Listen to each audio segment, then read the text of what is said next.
Have you ever felt like you're in a cage, but there's no lock, no bars, just an invisible force holding you back?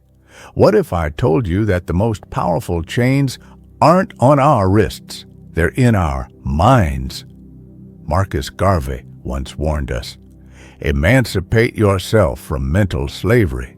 Decades later, Bob Marley turned that warning into a global anthem, adding, "None but ourselves can free our minds." But what does that really mean in today's world? And why is this message more urgent now than ever before? Let's take the chains off, one thought at a time. In the early 1900s, when colonialism ruled and racism was law, Marcus Garvey stood tall with a radical truth. Freedom begins in the mind, not in the courts, not in the streets, not even in politics, but in how we see ourselves. He traveled across the world preaching black pride, economic independence, and cultural self-respect. Garvey didn't just want civil rights, he wanted mental liberation, because he saw the most dangerous form of slavery wasn't physical, it was psychological. It was the belief that we were less, that we were always meant to follow, never to lead. Now, here's the truth. Few people want to admit. Most of us are walking around with inherited beliefs that were designed to limit us. Beliefs like, stay in your place. That dream is too big for someone like you. Be realistic. Where did that come from? Not from truth, but from systems built to control minds before they ever tried to control bodies. Fast forward to the 1970s. Jamaica is in political chaos. The youth are rising, and so is a voice, a prophet with dreadlocks and a guitar, Bob Marley. He picked up Garvey's words and breathed new life into them. Emancipate yourself from mental slavery. None but ourselves can free our minds. It wasn't just a lyric. It was a call to arms. Marley knew, if you change how people think, you change what they accept. And when people stop accepting limits, the system trembles. But here's the scary part. Mental slavery didn't die, it evolved. It looks like scrolling endlessly while your dreams decay, measuring your worth by followers and likes, believing you'll never be enough because the algorithm says so.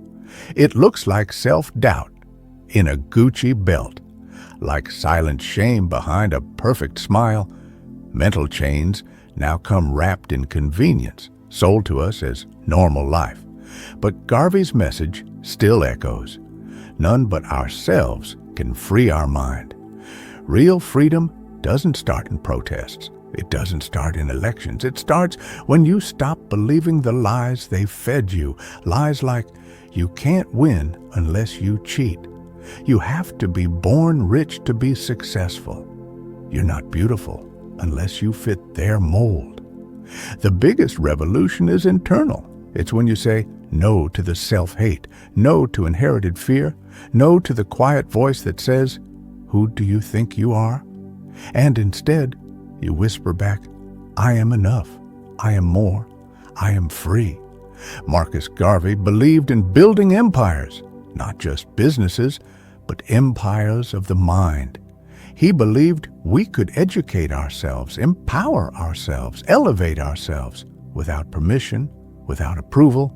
Bob Marley believed you didn't need a weapon to fight, just truth, and a voice loud enough to sing it. So what happens when we believe that? When you believe that? What mental freedom looks like today? It looks like choosing your path, even if no one else understands it.